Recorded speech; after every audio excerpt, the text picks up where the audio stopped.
नाज़रीन, आज अमेरिका और ईरान की जंग का नवा रोज़ है और गुज़िश्ता रात ईरान ने सबसे बड़ा सरप्राइज़ अमेरिका को या इसराइल को नए सुप्रीम लीडर की तकर्री के साथ दिया। आयतुल्ला खामनाई के बेटे मुज्तबा खामनाई को सुप्रीम लीडर बना दिया गया है। ईरान ने वो नाम चुना है जिसका आप कह लें कि अमेरिका सबसे ज़्यादा खौफ खा रहा था या उसकी मुखालफत में था, और ट्रंप ने अपने हालिया पैगाम में ये कहा भी था कि ईरान अब अगला लीडर अमेरिका की मर्ज़ी से चुनेगा। लेकिन ये एडवेंचरस माइंड ट्रंप का एक ख्वाब ही रह गया। अच्छा, ये शायद समझते थे इन बयानात से, आप देख लें कि खामनाई को वो कत्ल करेंगे, उसके बाद ईरान पर कारपेट बॉम्बिंग करेंगे जो भी हो रही है, और फिर ईरान को मुज़ाकरात की ये दावत देंगे, वो कबूल करेगा और रजीम चेंज वहाँ पर शुरू हो जाएगा और ईरान में खाना जंगी होगी। एक तरफ से कुर्दों को ईरान पर मुसल्लत किया जाएगा, बलूचियों को मुसल्लत किया जाएगा, और इसी तरह से तबाह हाल ईरान को फिर इस शर्त पर इंफ्रास्ट्रक्चर की बहाली के लिए फ़ंड दिए जाएंगे कि वो आइंदा ना कोई मिसाइल बनाएगा और ईरान न्यूक्लियर साइट्स भी अपनी जो है वो बंद कर देगा। बस ये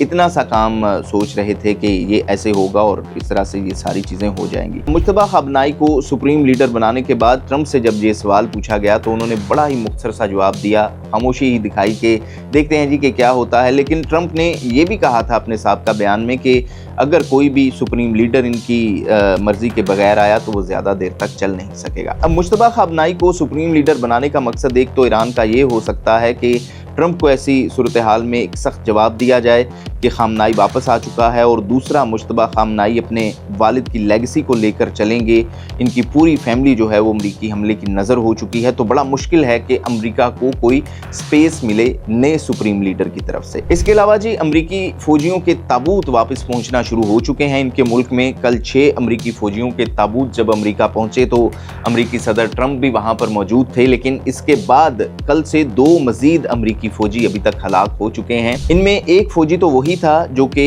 1 मार्च को कुवैत में अमरीकी अड्डे पर ईरानी हमले में जख्मी हुआ था, यानी कि जिन फौजियों के ताबूत अभी 6 फौजियों के अमरीका पहुंचे हैं वो भी इसी हमले में हलाक हुए थे। इसके अलावा जो दूसरी हलाकत हुई है वो ये बताई जा रही है कि सऊदी अरब में हुई है, और ये भी एक जख्मी फौजी था ईरानी हमले का जो अभी हलाक हुआ है। इसके अलावा जी, कल एक बार फिर सऊदी अरब पर अटैक हुआ है ईरान की तरफ से, जिसमें 2 अफराद हलाक हुए जबकि 12 के करीब जख्मी हुए हैं, और ये जख्मी और हलाक होने वाले भारतीय और बांग्लादेशी बताए जा रहे हैं। कुछ न्यूज़ चैनल्स ये बताए जा रहे हैं कि दोनों बांग्लादेशी हैं जो इस हमले में हलाक हुए हैं। अब पाकिस्तानियों की बात करें तो तकरीबन आप कह लें कि 3 पाकिस्तानी इसमें शहीद हो चुके हैं। कल भी एक टैक्सी ड्राइवर दुबई में शहीद हुआ ड्रोन का टुकड़ा लगने से, और 1 मार्च को होने वाले हमले में भी एक पाकिस्तानी यहाँ पर शहीद हुआ था। इसके अलावा ग्वादर में समंदर में मछलियाँ पकड़ते हुए एक पाकिस्तानी शहीद हुआ है, मिसाइल का टुकड़ा कश्ती पर लगा है। अब बात करते हैं जी कि अब तक कितने इसराइली फौजी और सिविलियंस हलाक या जख्मी हुए हैं। अभी तक 2 इसराइली फौजी हलाक होने की बाज़ाब्ता तस्दीक हुई है और इसराइल ने ये तस्दीक की है, और ये फौजी लिबनान में हिजबुल्लाह के हमले में हलाक हुए हैं। और लिबनान में इस वक्त इसराइल फुल स्केल पर बमबारी करता हुआ नजर आ रहा है, जिसके जवाब में हिजबुल्लाह की तरफ से रॉकेट भी फायर किए जा रहे हैं, और आयरन डोम इस वक्त मुश्किल में नज़र आ रहा है, क्योंकि इसराइल में मीडिया ब्लैकआउट होने या सोशल मीडिया ब्लैकआउट होने के बावजूद भी जो वीडियो सामने आ रही हैं इनमें मिसाइल हिट होने की तस्दीक हो रही है। बाकी इसराइली महकमा सेहत ने यह बताया है कि अभी तक 2000 से ज़ायद ईरानी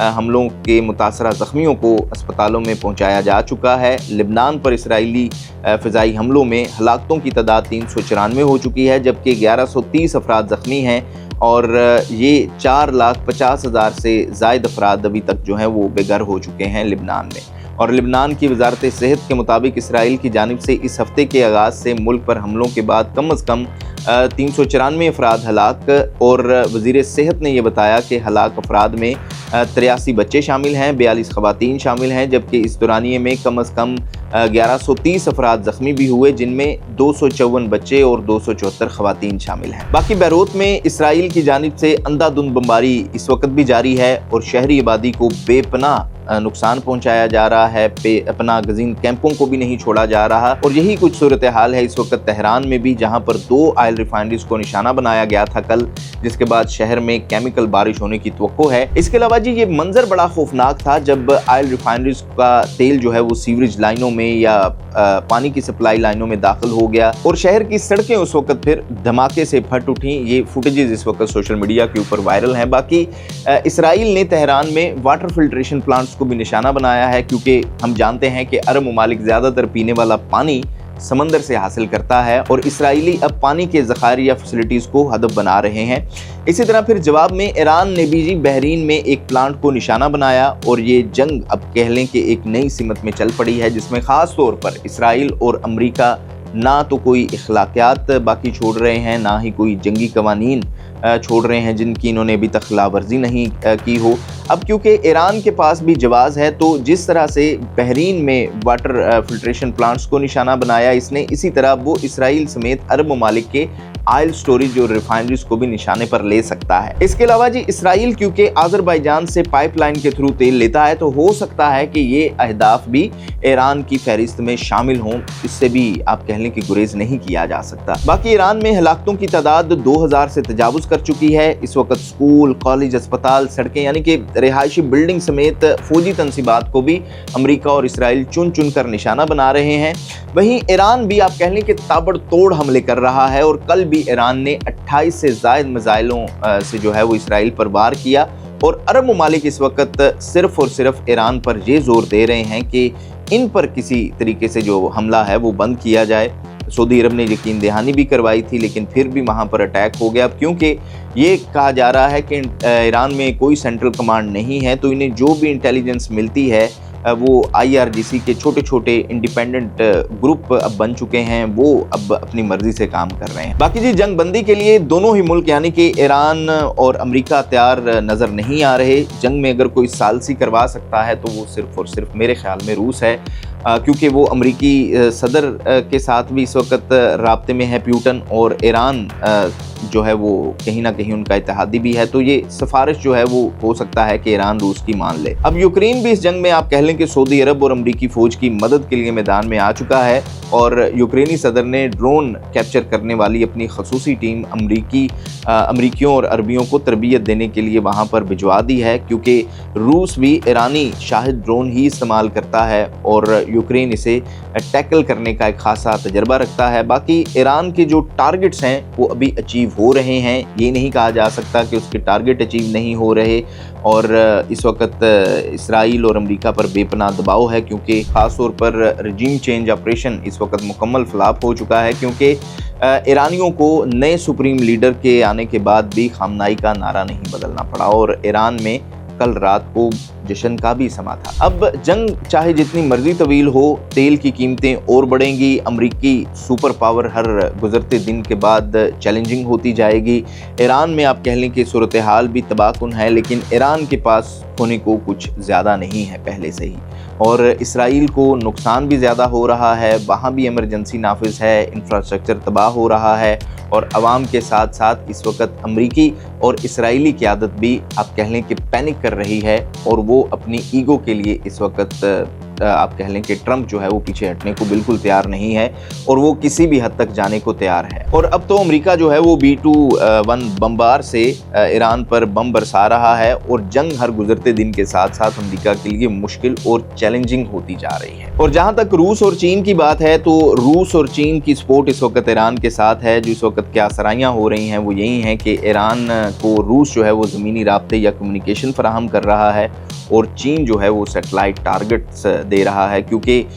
इस वक्त कहीं ना कहीं ये बातें जो हैं वो अमरीकी मीडिया में भी हो रही हैं कि ईरान का इतना ज़्यादा नुकसान होने के बाद, वहाँ पर इंफ्रास्ट्रक्चर इतना तबाह होने के बावजूद किस तरह से ईरान जो है उसके मिसाइल अमरीकी टारगेट्स को अचीव कर रहे हैं मशरिक़ वुस्ता में भी और इसी तरह इसराइल में भी। तो ये क्वेश्चन मार्क अभी तक ज़रूर है। बाकी ट्रंप से कल या परसों एक सहाफ़ी ने सवाल पूछा था रूस की मुदाखलत के हवाले से या ईरान को सपोर्ट करने के हवाले से, तो उस पर मुकम्मल तौर पर इनकार कर दिया था अमरीका अमेरिकी सदर ट्रंप ने, और उन्होंने इसे एक बाहयात क्वेश्चन करार दिया था या गैर ज़रूरी क्वेश्चन करार दिया था। लेकिन कहीं ना कहीं जो अमेरिकन इंटेलिजेंस एजेंसीज हैं उनकी जानिब से कुछ रिपोर्ट्स जो लीक्स हो रही हैं या कुछ अखबारों में छापी जा रही हैं, कुछ क्या सराहियाँ ऐसी की जा रही हैं, उनमें ये भी बताया जा रहा है कि चीन और रूस की सपोर्ट ईरान के साथ है। दूसरा, अगर हम बात करें कि इस वक्त चीन क्या कर रहा है, तो ज़्यादा नाम जो है वो सामने रूस का आ रहा है फ्रंट लाइन पे, लेकिन चीन वहीं कहीं ना कहीं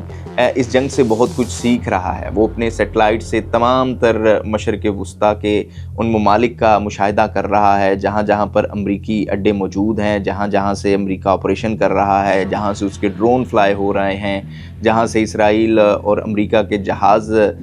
फ्लाई हो रहे हैं, जहाँ से उसके मिसाइल फायर हो रहे हैं। और ये आप देखें कि अमरीका के दोनों बहरी बेड़े इब्राहिम लिंकन और जेरार्ड फोर इस वक्त इसी खित्ते में मौजूद हैं, तो वो बड़े अच्छे तरीके से सर्विलेंस कर रहा है और सेटेलाइट से इन तमाम चीज़ों को ऑब्जर्व कर रहा है। अमेरिका की पावर भी देख रहा है, उसका जायज़ा भी लगा रहा है और अमेरिका की स्ट्रेटजीज़ के ऊपर भी भरपूर तरीके से इस वक्त वो नज़र रखे हुए है। और कल को ये चीज़ें जो हैं, ये स्ट्रेटजी जो है वो चीन के बहुत काम आने वाली है, जो इस वक्त वो अपनी नज़रों से अपने ही खित्ते के करीब इस चीज़ को होते हुए देख रहा है। आप इस वाले से क्या राय रखते हैं, कमेंट बॉक्स में ज़रूर बताइएगा। देखते रहिएगा न्यूज़ अलर्ट।